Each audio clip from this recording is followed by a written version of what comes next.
Hey guys, we're going to start Unit 2 today, and Unit 2 is going to be broken up into three PowerPoints: the Axis victories, the Allied victories, and then the Holocaust.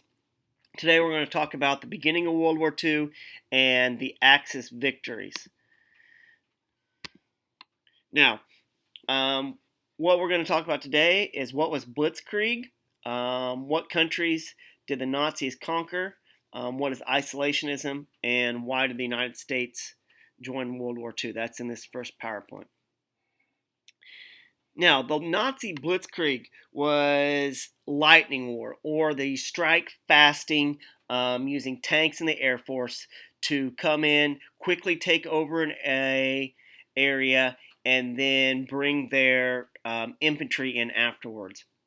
Hitler uses this not only to attack Poland and France, but then he tries to use it again when he attacks the Soviet Union. In 1939, Germany and the Soviet Union, who had created a non-aggressive pact against each other, quickly will conquer and divide Poland due to its flat, open terrain. Britain and France will declare war on Germany, but defensively waited for Hitler to attack.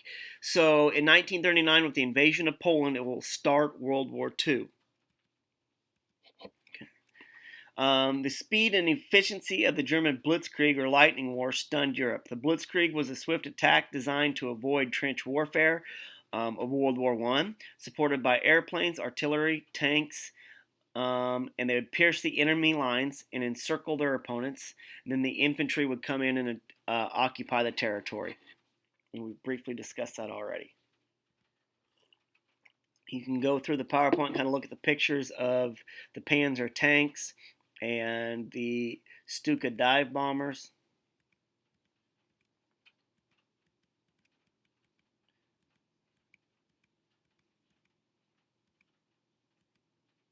The machine guns they had, the Buzzsaw and the MP-43, which would be the first handheld machine guns.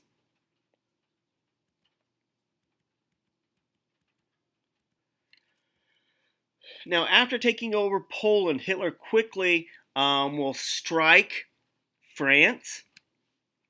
After defeating Poland, Hitler conquers Norway, Denmark, the Netherlands, and Belgium. For protection, France relied on the Ardennes Forest and a string of defenses called the Maginot Line.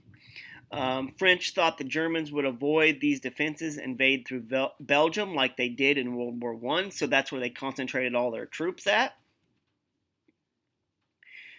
Instead, Hitler will use the Blitzkrieg and will surprise them by going straight through the Ardennes Forest.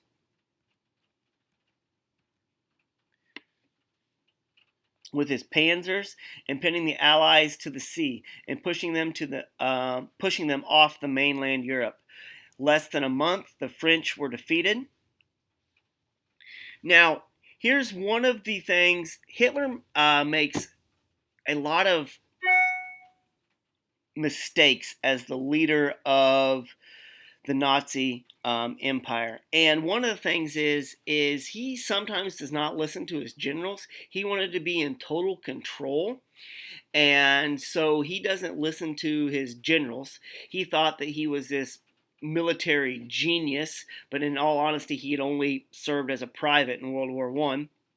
And so he makes mistakes. The first mistake is he had all of the British and French troops kind of backed up to an area called Dunkirk, which was on the English Channel. And instead of attacking and defeating them right there, he allows them to escape back across into Great Britain. And those troops then will come back when we storm the beaches of Normandy on D-Day.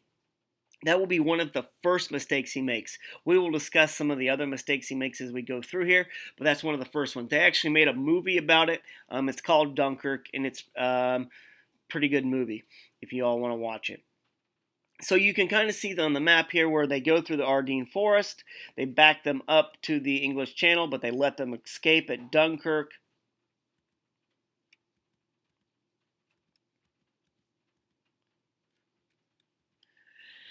After taking over France,